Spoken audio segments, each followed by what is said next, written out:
พี่น้องเอ้ยกราบทักทายสบายดีสวัสดีสบายดีเด้อพ่อแม่พี่น้องหมดสุขูสุคนพี่น้อง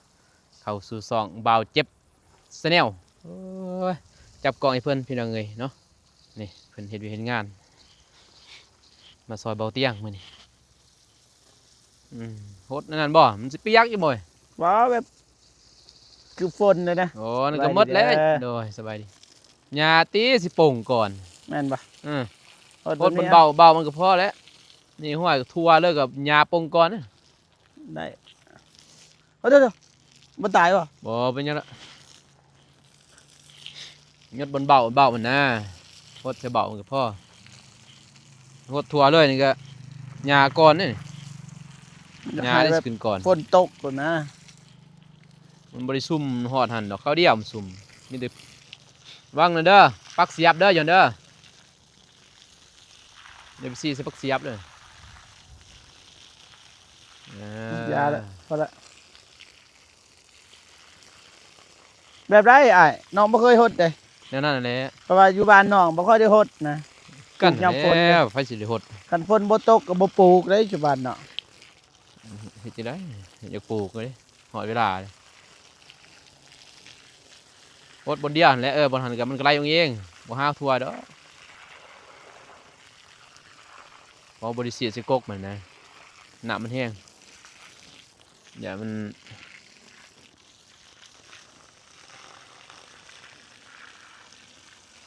โอ้ท่านโกมาเลยบ่เสียสิกกเลยมันไล่เองนะ อ้าวตัวนี้คือว่าสิตายเลย ใส่ตายแล้ว อ๋อ หมดตายแล้วโทษนานๆเอาแหละมันไล่ลงมาซึม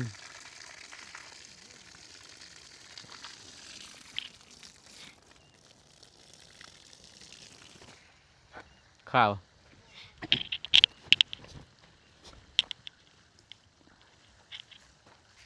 อืม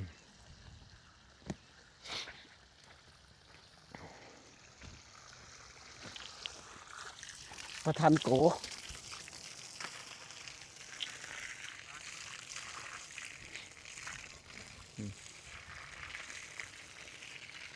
บอกเจ็บเด้บ่ได้เบิ่งสวนบ่ ส่วนไฟ บ่ได้เบิ่งสวนบ่ นั่นแหละ สวนบ่เจ็บเด้บ่ได้ไปเบิ่งบ่ อย่าถ้าอยู่ป่ามันไกล อืม บ่แม่นส่วนบ่เจ็บดอกส่วนแม่แต่ว่าเราเฮ็ดให้คันเอาเมียน่ะมันจะว่าไปเก็บอย่างเดียวแม่เฒ่าเด้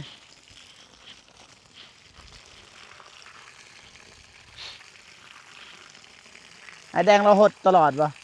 ตอนเสาร์เราหดอยู่ป่ะ ปลูกว่านนี่เด้นี่ ทุกวันนี้ ตอนเสาร์เพิ่นไปทดนั่นนี่ เมื่อวานบ่ได้ไปนำกันซะ ตอนทดนี่ก็มันนี่ปลูกว่านนี่ หดเท่านี้ดิหดเท่านี้ เพียงนั้นแหละหดมันก็ไล่เขาเองรถใส่ตะกกมันบ่ได้ตายพุ่งลงเร่งอันนี้ หงามันสิขึ้น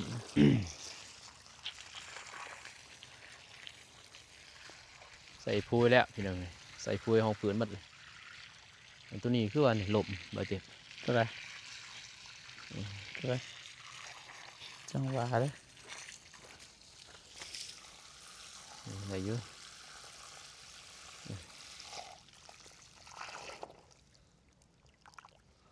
ปลูกเติมเลิกโค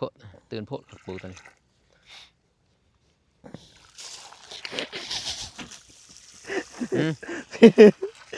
ลิ้นนะบ่ลิ้นโอ้ เป็นยังไงโพดทำเอง ยะลิ้นนะบ่ลิ้นบ่มันอันนั้นได้หนำโหดมันเจาะเลยโหดหนำมันแห้งเลยหนำสามารถเจาะอันนั้นตัดเล็กได้หนำ แม่นวะ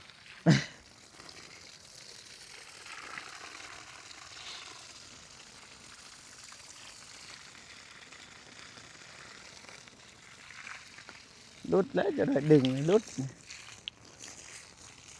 ตัวนี้ก็หดแล้วตัวนี้ ตอนเสาร์นี่มันหด พูด เดี๋ยวพูดไปเลย ไปหดเบื้องนั้น ไปเลยดึงไปเลย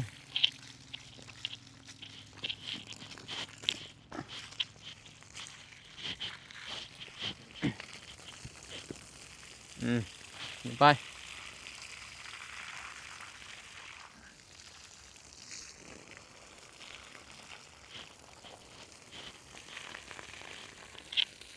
บ๊ายบาย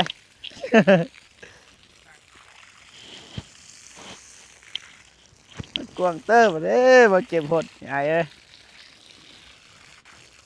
ตัวนี้บ่อยากงามปานใดน้ำมันแห้งสบายบ่ต้องเจาะน้ำอันนี้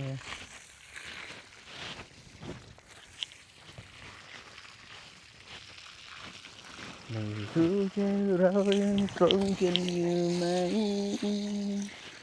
เธอก็ไม่สิ่งไรอาจเป็นฉันก็ได้ฉันคิดถึงเธอมีอารมณ์ห้องเพลงนะเฮ็ดเวียกน้ำห้องเพลงน้ำมีความสุขบ่ต้องคิดหลายชีวิตนี้เป็นอะไรก็ได้ตัวเองให้มีความสุขอยู่ใส่กะยาอยู่ในคุกกองเพลง คนมันจะมีความสุข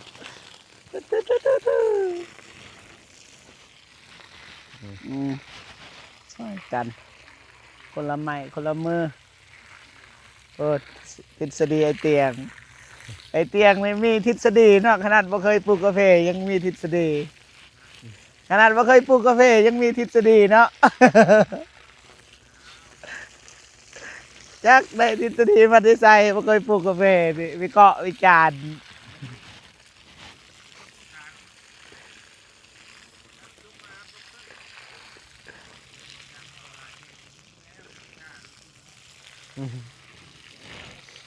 บ่เคยหดกาแฟเลยพี่น้อง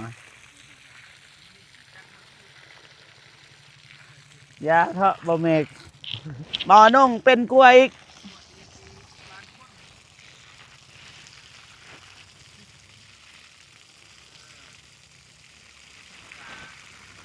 ลายโพดบ่ซำเนี่ยได้บ่ซำนี่คือว่าลายเกิน ได้แล้วไปเถอะ ยันมันตายจนไอเตียงว่าเบ้าเจ็บมาหดหรือมาทำลายครับ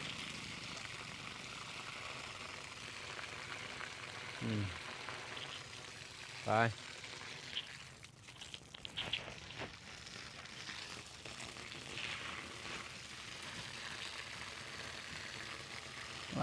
ยังไง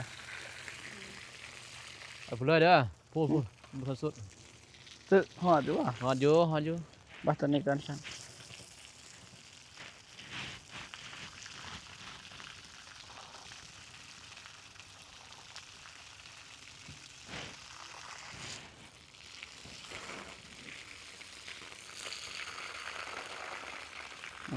มีให้ไอ้นงเป็นมือกลองแต่บ่มีเงินเดือนมือกลอง เลี้ยงขนม บ่มีเงิน เดือน ใส่ เลี้ย เป็ ง น ขน ใหญ่ มเอา พี่น้องเอ้ยจักสบาบเลยพี่น้องใส่ไอ้อนงใส่ไผ่ก็บ่ใส่ไอ้อนงใส่ออนจีโอพี่น้องเอ้ยบ่ว่ากัน โอ้ยอาศัยกันอยู่นี่แหละพี่น้องต้องหน่วย COCA ดอกซอยๆกันเอาเจ็บบอกไปเลยเอาเจ็บก็ได้พี่น้องเลย เอามา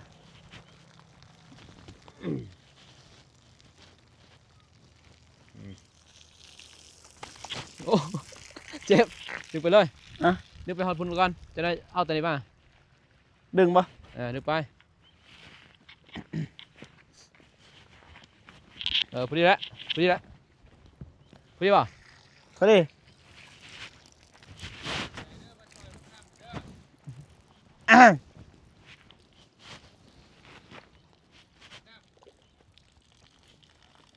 บอมีแล้วพูน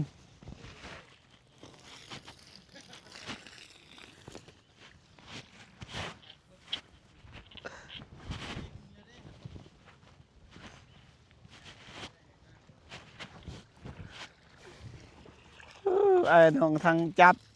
กล้องทางต่อน้ำ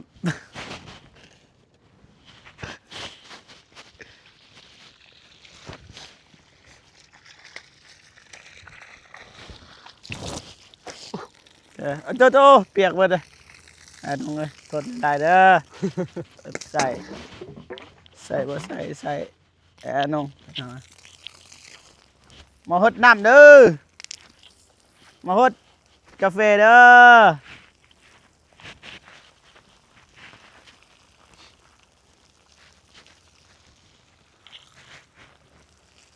บ่บีบเลยมันซัดออกเลยบีบแห้งบ่ ว่าได้แล้ว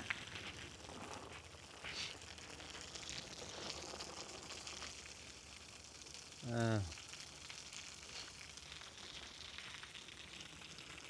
มาเด้อ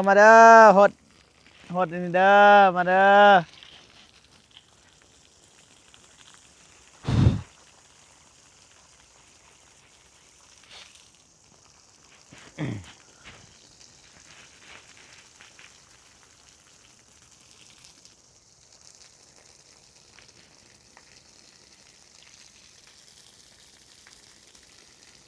เด้อไอ้เด้อ อ่า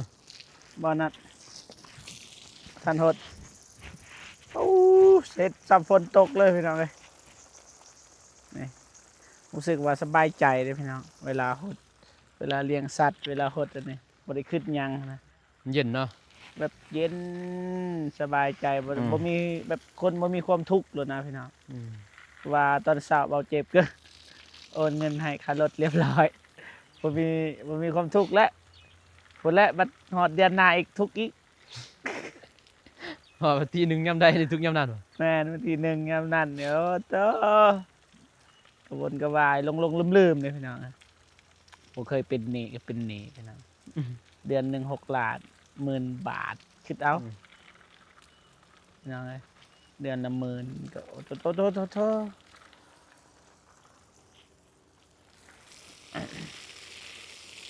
ขอบใจหลายๆเด้ออ้ายเด้อที่ให้มาหด ขอบใจหลายๆคันบ่มีอ้ายนี่บ่ได้หดเลย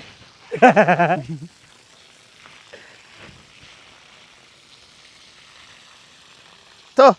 เอ้าเอ้าโง่ตกใจ กุกมันน้อยเลย ตกมันหน่อยคือว่ามันหาย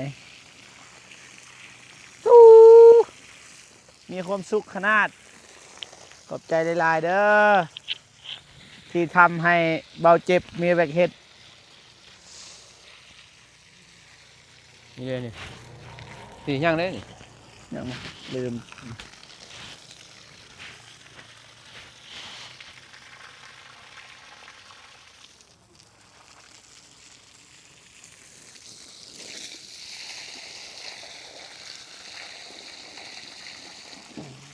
มีบริษัทอีหยังอยู่หันอ่ะ จิกดิเสลียดอะ บริษัทหยังอยู่หันอ่ะฮะแม่ฮะ คุณเวียดบ่เออ อ๋อไก่วะ หลายเถอะเนาะ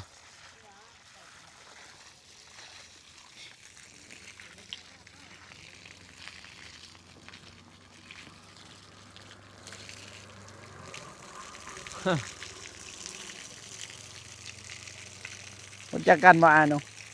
บ่ไป ฮะ ยิ้มไปเลยเลย ยิ้มไปเลย อืม เห็นไผก็ยิ้ม ยิ้ม ดีกว่าน้ำบูดเนาะ เออเอ้ามันสิบูเฮ็ดหยังบ่ได้หายได้เครียดไฟ คันฝนตกคือสิคักเลย หึ ฝนตก บ่ติเลยคนตกคนดินมันก็ดี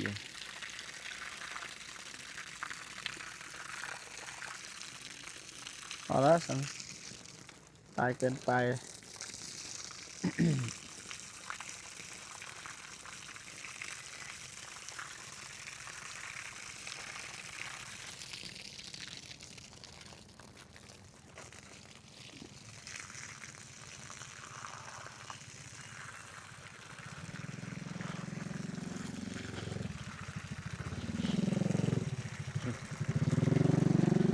ให้เตียงเมื่อเลย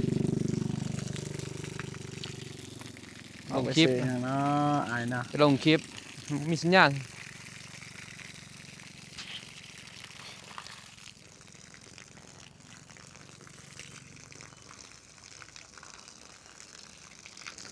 รถตกใกล้ๆนี่แหละมา กกมันสิหักมันสิเพประตูบ่อยู่ที่นำอันนี้มันไปเลย อยู่ดูดอยู่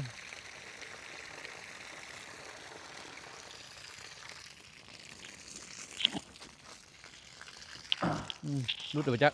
ยัดรุดเลยไปแป้งโค้งมานี่ก่อนโค้งซ้ายมานี่ก่อนดึง คงท่อป่ะ เลยนั่นบ่ถึง ท่อทางนั้นท่านปลูกทางนั้นไปนะปลูกทางนี้ ก็เลยจับก้างคนนี้เอ้ย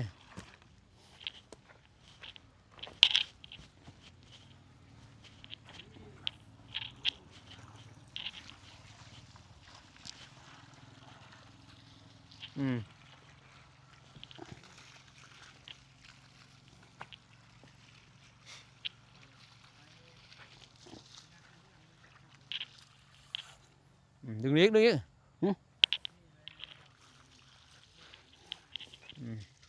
ดึงไปเลย เอาเด้อมันสิขึ้นมาเอ้ยนาน สู้มันเลย ฮะ เจ็บสู้มันเลยบ่ได้ สู้มันดีวะ ใส่ต่อแล้วสู้ละเอาเข้าบ่ได้มันบ่ถึงมันบ่ถึงมาถึง ให้มันยาวไปเลยซุบอย่างนั้นแหละ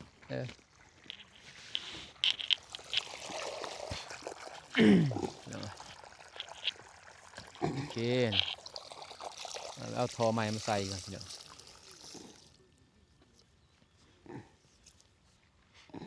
น้ำนี่แห้งติไอ้โป่มตัวนี้ได้เรื่อง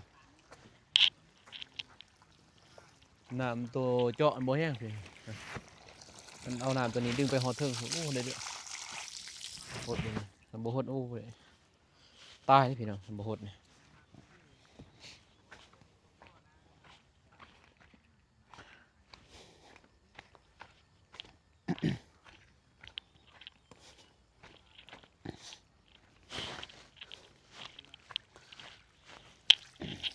นี่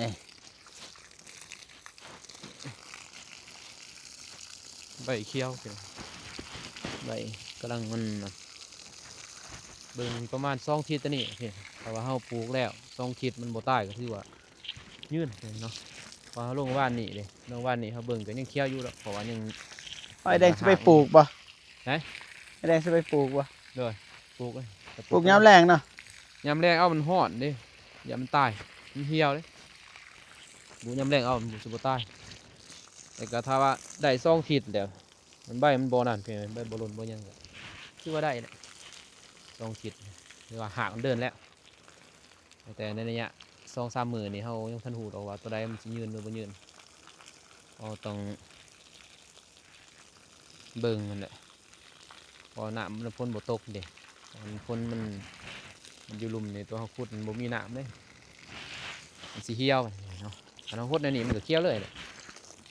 ถ้าบ่หดนี่ก็เหี่ยวแล้วถ้าฝนบ่ตกประมาณ2 ขีดนี่บ่ไหวดอกพี่น้องหดนี่หด2-3 ขีดนี่บ่ไหวเด้อ สบายดีประท่านโกให้หน้าให้ตาดนเนาะไปซ้ายเชิงนี่ไปว่าทรงเฮือดักจึงไปว่าทรงเฮือดักจึงก็อยากไปอยู่มันฮอดวันน่ะลืมมีว่าสิไปเด้มันฮอดวันลืมจ่อย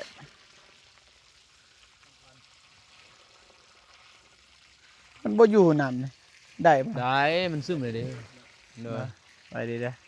เบาโกคนรอครั้งแรกที่ได้ฮดเด้ว่าทางบ้านเฮาบ่เคยฮด โกไปไสมื้อนี้ไปสวนบ่บ่โกไปสวนบ่ แม่ อืม หยา สวนเองบ่ แม่แรงตัดผู้สาวกับ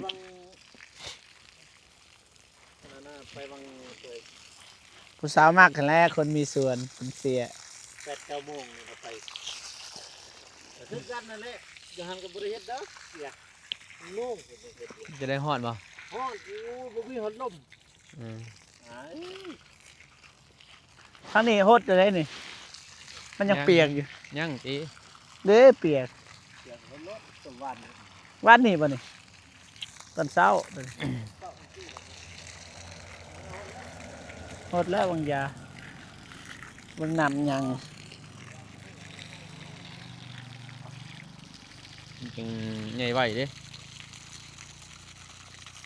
บริษัทอีหยังก็อยู่นี่อ่ะ สัตว์เวียดแต่บ่ฮู้ชื่อ มันบ่มีทอนะทอนเดียวชด ผู้ใดถอ ชดจากคนพอดีนี่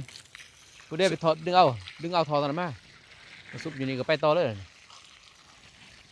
แล้วเลย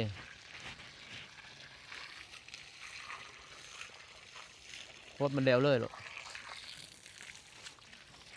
ทางนี้เขาหดเลย ใส่ยังนะ ยังวะ โคตรแต่บ้านนี่โคตรไปเปียกโลดด้นอืม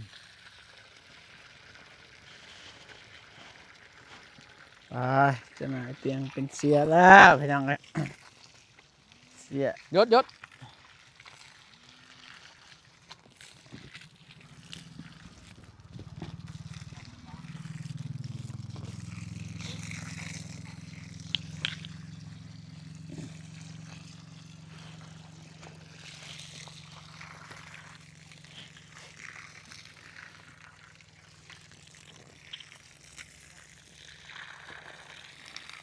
บ่มีหยังคือได้มาง่ายๆพี่น้องอยากเปิดถ้าเฮาดุเฮาก็ได้บ่ได้หลายก็ได้น้อยถ้าเฮาบ่เฮ็ดแฮงบ่ได้หยัง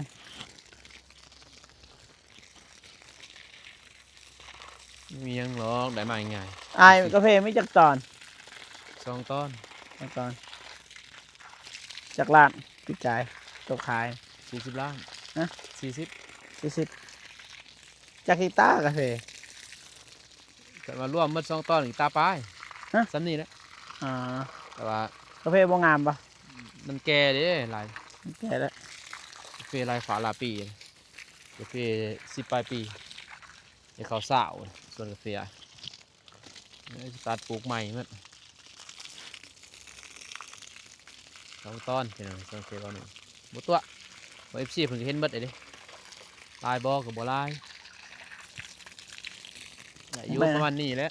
น้อยกว่ แม่เฮา ตียงนิดนึง 40แล้วบ่เจ็บ40ล้านแต่คนเท่าเด้ ก็ดีแล้วได้ กาแฟ 40 ใหม่ปีแล้วให้เฮา30ไปดาวน์รถเซย 30 ล้าน แม่น อืม มาให้แล้วว่าอ้าวลูกไปดาวน์รถมาให้30อายเฮาให้50 30 อาย ล้าน ผู้หนึงอีก10แม่นดาวน์รถ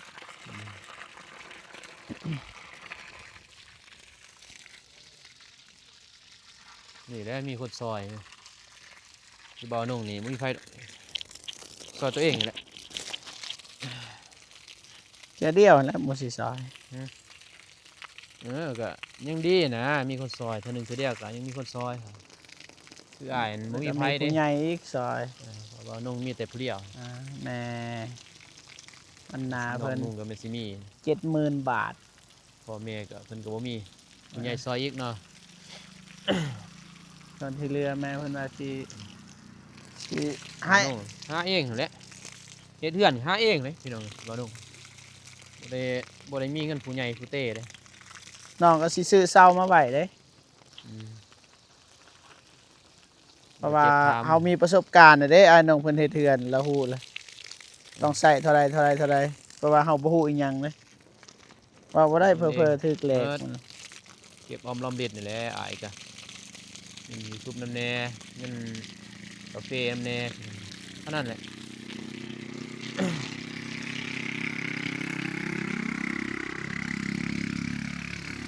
รอนง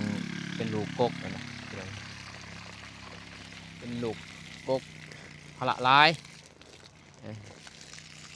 ทางเมเทาจักทางครอบครัวขายเองเลยลายยางเด้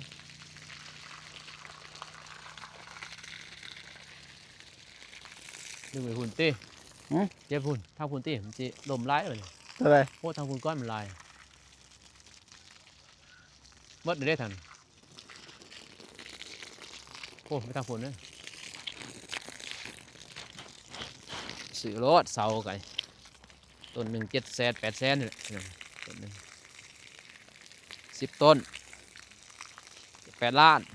10 ต้นเท่าไหร่ 8 ล้าน 8 ล้าน อืม โทษ เจ้าจากต้นซอง โอ้โหเอาซ้ำอ้ายนะ ซองเลย ตัวสอง นี่เฮ็ดแบบนั้นอีกทรงกรุ๊บเนี่ยวะ แม่น้องบ่มักโมเดิร์นแบบนี้ เดี๋ยวมักคือเบาตูน บ่มักต่างกัน อืม รู้สึกว่าจักแนวใดนะเบื่อไว เนี่ยจะผู้มักเนี่ยอ๋อเหมือนกันบ่มัก อ้ายในอยู่เด้อโมเดิร์น มีไอ้เด้หาดเลยหาดเราลงเป็นเดินโมเดิร์นทำนี่แหละทำเฮือนส่วนเบาเตียงนี่ ถ้าน้องมีเฮือนนี่ครบแล้วรถก็มีแล้ว ครบแล้วยังแต่เมียเลยหาเมีย ตั้งแต่เมียวันนี้ โอ้ยได้แล้ว เด็กสิกินหยัง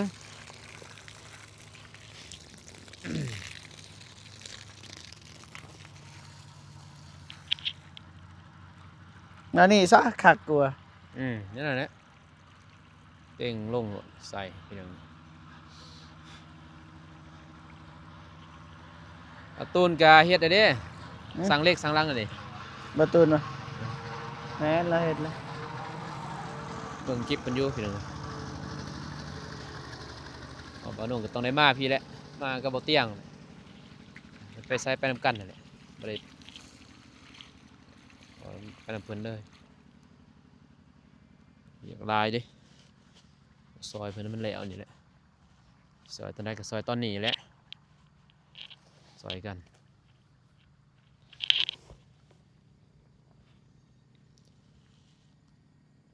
อิหยังเลยน่ะ คักว่ะ พูยออกหมดแล้ว บ่ออกนะ อืม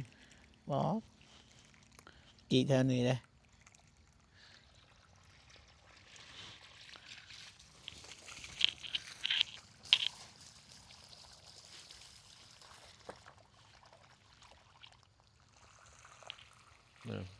หมดแล้วหนองบนเนาะ ได้ป่ะสมัย เออ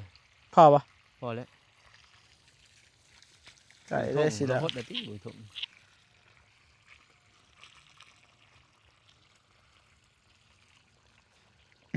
หดแล้วติ ไม่ใช่คนเหงา ไอ้แดงหดแล้ว หดเลย อืม เด้เห็ดมวยไหม เออ ทางได้บ่นี่หมูหด หมดแล้วได้แล้ว ทางได้บ่ ได้แล้ว เขาหดเลย นี่จะพูดแล้วไปโปม ไป น้ำ ปลู ตอน ก นั้นโคตรไหม ฮะ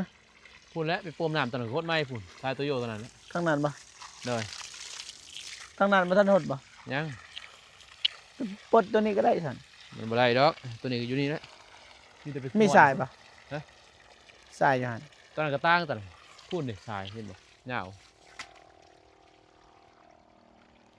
มีแต่หมอดอยู่หัน มอดจะใช่ ปักเสียบ บ่ฮู้นะไอ้น้องบ่ฮู้เด้อโอ้เจ้าเอาไฟลงเรียบร้อยเลย เรียบร้อยหมดนะ เท่าไหร่เอาไฟลง 9 ล้าน ก็ล้าน 8 ล้าน แพงนะ สำนันแหละ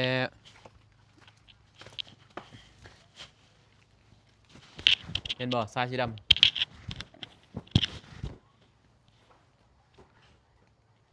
กาได้อมันเปียก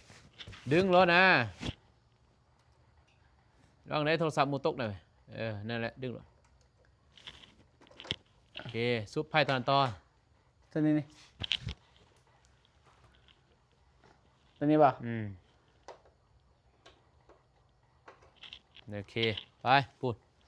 ไล่ทางนั้นรถทางนั้นต่อพูดแล้ว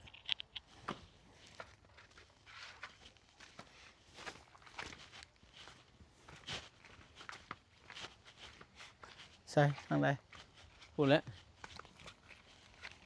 นี่เราหดแล้วตัวนี้ ก็ถอดอยู่นี่เอ้ายังอ้ายหด อายปะ ถอดอยู่นี่เอ้าถอดแล้วใส่ซัวตักใส่ทั่ว ตักให้ชัวร์ปะ เอาบอกไปเอาสายอยู่พุ่น มันใกล้ที่สาย ไก่ได้อยู่ พุ่นได้สาย ปลูกยามแรงเนาะ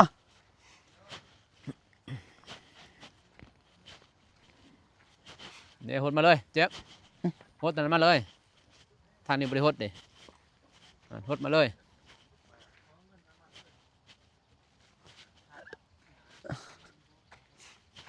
หดไปเลย หดแล้วบ่เบิ่งนี่ ยัง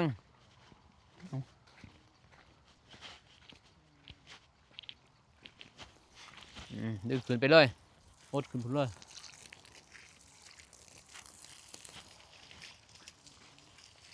แล้วตัวนี้ เดี๋ยวแล้วพูดเถิง ได้แล้ว พูดยังใช่พูด ตัวใดบ่ทันแล้ พู ว ดพูดพูดโค้งไปพูดรถ ไปเลยปะ ไปพูดเลย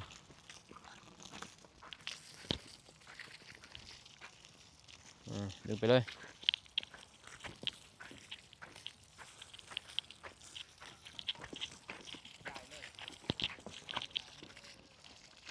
แป้งให้ได้เด้อมันขดเด้อ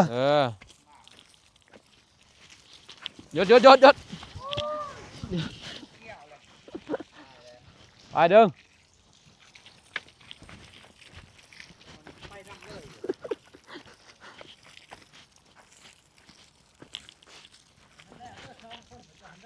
โดยบ่อ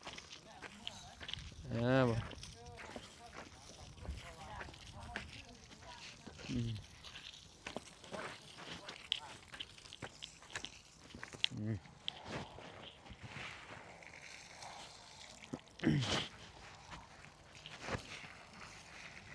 มจ้ะโอ้ใหญ่เติบเลย จักพันนี่อ้าย รวมหมดบ่ ไหน ตัวเพิ่นปลูกบ่ โดย แบบรวมมาเลย5,000ป้าย 5,000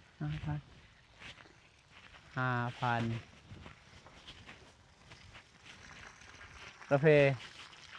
10 ต้น โอ้ยกลัว ฮะ กันเป็นกลัว ก็บ่ ถ้ามันเป็นได้งามซ้ำอยู่เพื่อนน้องเมฆกลัว ก็บ่ 1,000มันก็ได้1,000ก็ได้ละ5ต้น 5 ต้น ปีที่4ได้แล้วกัน5 6 7น้อยลงเลยแต่ว่าปีมันท่วมสุดแหละต้นละฮะเกินเลย1,000 ต้นต่อ5ต้น หดไปทางนั้นบ่ ทางนี้แล้วไปก่อนจะนั้นดัง ทางใด นี่ได้หยังเพียงมันเทิงนี่ก่อนนะนี่หดเพียงมันเทิงแถวนี้เดี๋ยวโค้งมานี้พอจะต่อทอไปพุ่นเมื่อเราพันหดได้ต่อทอไปไอ้แดงหดทางนั้น หดเป็นแถวสั่น หด2 แถวไปเลยที่มันยังบ่เปลืองจะโค้งไปโค้งมานะ2 แถว3 แถวมันจึงบ่งอไรเถื่อ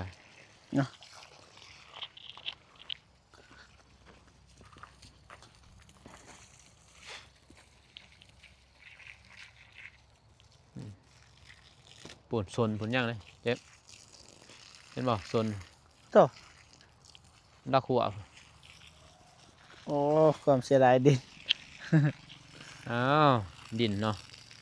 น้อยหนึ่งกระปุกมันปลูกได้เด้นี่พี่มันบ่คืออย่างอื่นเฟ่นี่ปลูกได้ มีว่าเส้นทางไป นี่เด้เฮ็ดอยู่ฮอดพุ่น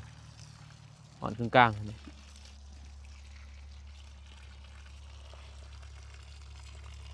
ฝนเปียกๆแล้วน้ำแต่บ่ยังแห้งปานใดนี่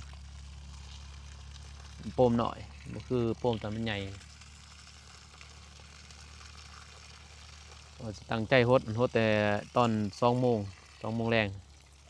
แล้วก็ฮดโหลดคือสิแล้วเบิดมือฮดเปียกๆอันนี้ก็ได้อยู่2 มื้อถ้าฮดบ่เปียกนี่มื้อหนึงเปียกได้2 มื้อ2 มื้อเท่านึงฮด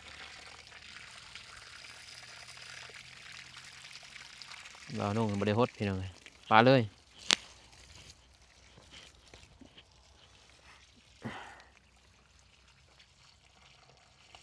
ปลูกพุ่นแล้วเดือนหารหกฝนตกอยู่จังปลูกนี่เราเจ็บใส่อุมานลายเด้บ่มีล่าเนี่ยโอเค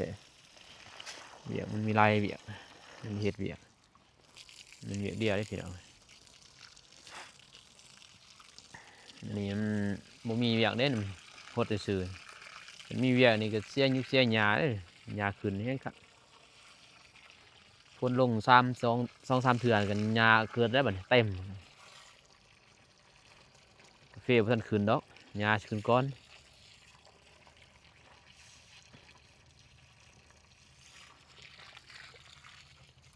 มีเงินใส่ทอยมนหยดนี่ก็ได้เรื่องเนาะอย่างเบิดทัวนี่ก็ใส่มนหยดเอา ใส่ก็ได้โตนี่นะมันปิ่น สปริงเกอร์ นะ สปริงเกอร์โอ้ตอนนั้นโมไว้หยาใช่ป่ะไม่ได้ซีดตอนนั้นแหละก็หยาขึ้นไว้เลยใช่ป่ะเลือดแต่ว่านี่พ่นโบโต้ปุ่นตีนเจ็บมันยังมีเห็นป่ะหยาเกิดเลยอันนี้เลยฝนตกให้ครับ แต่ว่าดินนี่เสียอย่างง่าย ง่ายอยู่กันว่าเอาเห็ดน้ำหยดนี่เขาไปแต่ละกกเด้เข้าใจป่ะใส่แต่ละกกมันสีซึมแต่อยู่กกฮัทใช่ป่ะมันบ่ได้ทั่วดิแล้วกันบ่ซุ่มเนี่ยหญ้าดินแทน เวียดนะครับบ่ซนเด้หญ้าก็หญ้าเด้คนเสียก็เสียอยู่ สีเลย กูเสียก็เสียหญ้าเลย อืม เวียด คนเวียดเด้บุติเขาดอก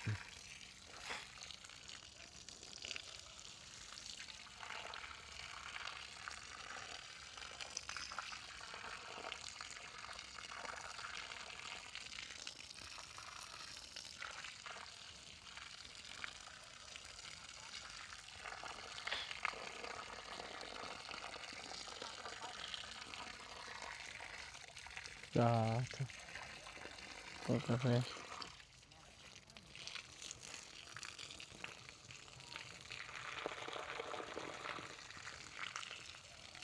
น้ำโบราณปานใดเนาะ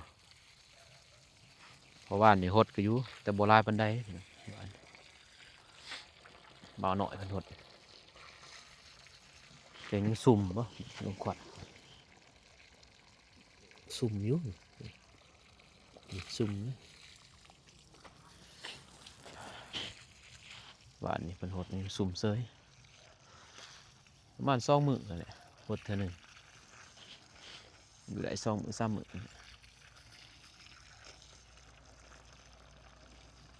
คดเลยก็ญาติมันตายไปจ้ะ ใช่ บ่ตายบ่ ฮดเลยมันปะเลยปะ ปะเถอะโอ้โหอายมันซื้อหยังมา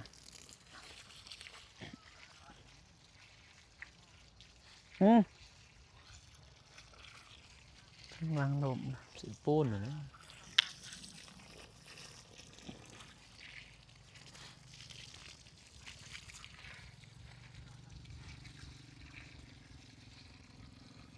ซื้อปูนกับ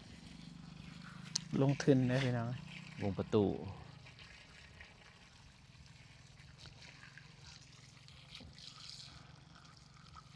ม่วนบ่าวนุ่งมันยังมักอยู่เลยบรรยากาศแบบนี้มักบ่าวนุ่งมีเลยก็ถ้าเรามีบนอยู่ซ้ำนี่พ่อเพียงมีบนเดียวนะก็เฮ็ดเทือนแบบนี้อยู่แบบนี้เอ้ามีแต่มาจอบมาเบิ่งมาแย่งซื่อๆเพียง แม่น ซื้อเชีย มี หญ้า ส่วนหลังบ้านนี่มีน้องปลาเด้อ นั่นนี่พ่อแต่บ่าวนุ่งมันเป็นตอนน่ะพี่น้องมีตอนนี้น้อยเดียวนะตอนหนึงนิดนึงมันเป็น2 ตอนก็เลยเฮ็ดยากเฮ็ดหยังก็เฮาเบิ่งบ่ทั่วถึงถ้ามีตอนเดียวแบบนี้อยู่นี่ซ้ำนี่พอแล้วถ้ามีคนซื้อบ่าวนุ่งสิขายแล้วก็เพิ่นเขาขายอีกเดี๋ยวไกลๆแบบนั้นนี่ซื้อในนี้ดีกว่ามันสิน้อยกว่าที่ดินอ้ายโต2 ตอนก็ยาแต่ว่ามันเหมาะสมเด้กับเนื้อที่เฮาอยู่ไกลๆนี่มันมีบนเดียวนะ บ่าวนุ่งมักแม่นว่าแต่ว่าดีบ่เป็น2 ตอนก็ดีกันเพอลูกบ่าวนุ่งกับ2 คนคนละตอนอยู่แล้ว เพื่อลูกเนาะ อืม น้องมีอยู่ดินนา ยินหน้าก็มี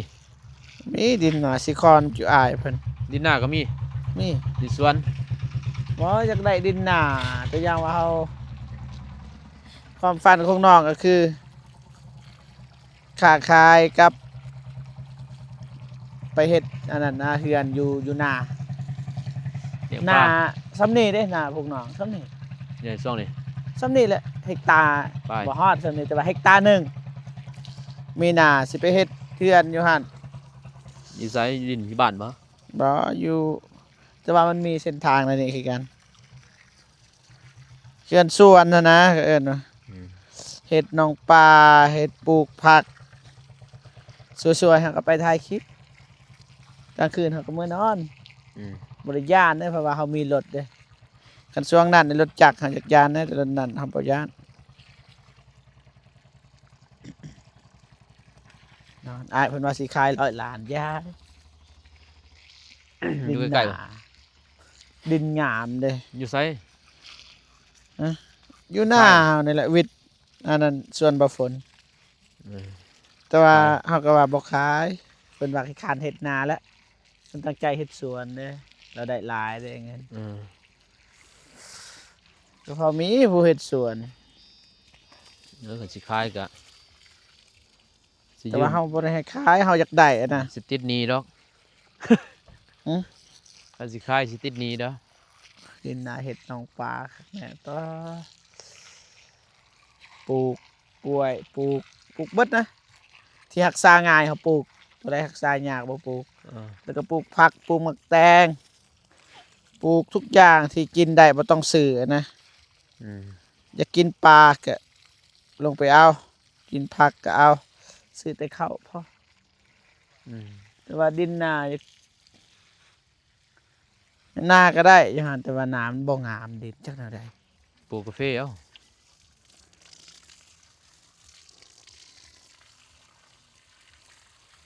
เนาะ หน้าบ่งามปลูกกาแฟกาแฟง่ายอยู่ติ รู้สึกว่าคักแต่หด เดี๋ยวคักอันเลย บ่เมื่อยเฮาก็ลิ้นน้ำแบบนี้แหละ มันบ่มีเวียกนั่นก็ได้อยู่นะ โอ้มันจักมืดแต่เด้เพียงหดบ่แล้วดอกหดบ่แล้วดอก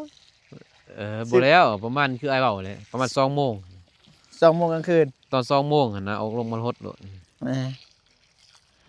อันนี้หดเท่าที่หดได้นั่น อืม นะไอ้เตียงเมื่อกับเมื่อ เด้อก็คอยฮดไป บ่ได้ได้หดมันแล้ว บ่แล้วดอก จักชั่วโมง หืม แล้วหดแล้วนี่ อ้ายฮดบ้านนี่บ่ แหม่ 2-3ชั่วโมง 3 ชั่วโมง อ่า กันหดประหยัดน้ำแม่นข้าวเดียว เพราะได้ประหยัดน้ำ หดจังซี่เลยข้าวเดียวแล้วก็ไปข้าวเดียวแล้วก็ไป มัน พอ บ่เปียก มัน เลย แต่ว่าเขาจะให้มันเปียกหลายโดนแน่นี่ เฮาอย่าให้มันเปียกเฮาก็ต้องฮดดีๆ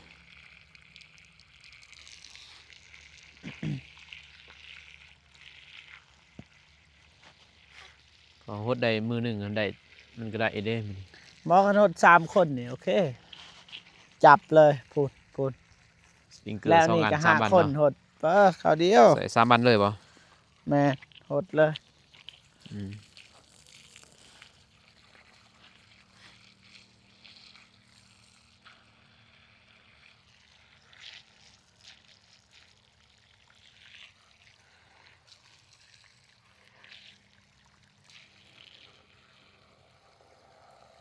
ถ้าหดเปียกเกินไปบ่ตายไป หืม บ่ตาย แห้ง ปะ เปียกแห้งงามเลย เปียกให้งาม เอ้ย เพราะว่าดินนี่มันบ่ได้อยู่อะนะ บ่ได้ ถ้าว่า อยู่เด้ น้ำมันขังเลยตาย ได้ แต่ว่ามันลงเลย มันเขาแห้งหมักอยู่แล้วเนี่ยนี่โพดในนี้แห้งหมัก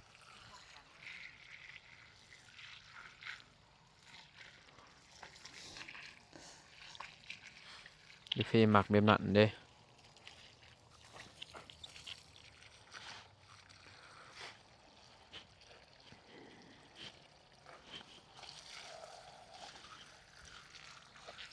แบดเบิดน่ะ มันเบ่เลย โอเคเป็นยังไงเนาะ บ่แล้ว ไฟเบิดบ่ ปฏิบัติหมดก่อนพี่น้องคลิปนี้ทั้งบ่าวลงกับบ่าวเจ็บกับสิจบคลิปนี้ก่อนพร้อมไปเลยเนาะมาซอยทางบ่าวเตียงเพิ่นขอบอกขอบใจขอบอกคุณทางผู้ใหญ่ใจบุญ FC อุทาที่เข้ามาชมเด้อพี่น้องเด้อกับเดี๋ยวอัปเดตทุกๆมื้อพี่น้องทีมงานเข้าไปขอบอกขอบใจหลายยินดีมีแห่งหมดสุขุสุขคนเด้อพี่น้องเด้อพบกันใหม่คลิปหน้าคลิปนี้ขอกล่าวคำว่าสบายดีพี่ ส น้อง บายดีเด้อ ไป บ๊ายบายเนาะ5%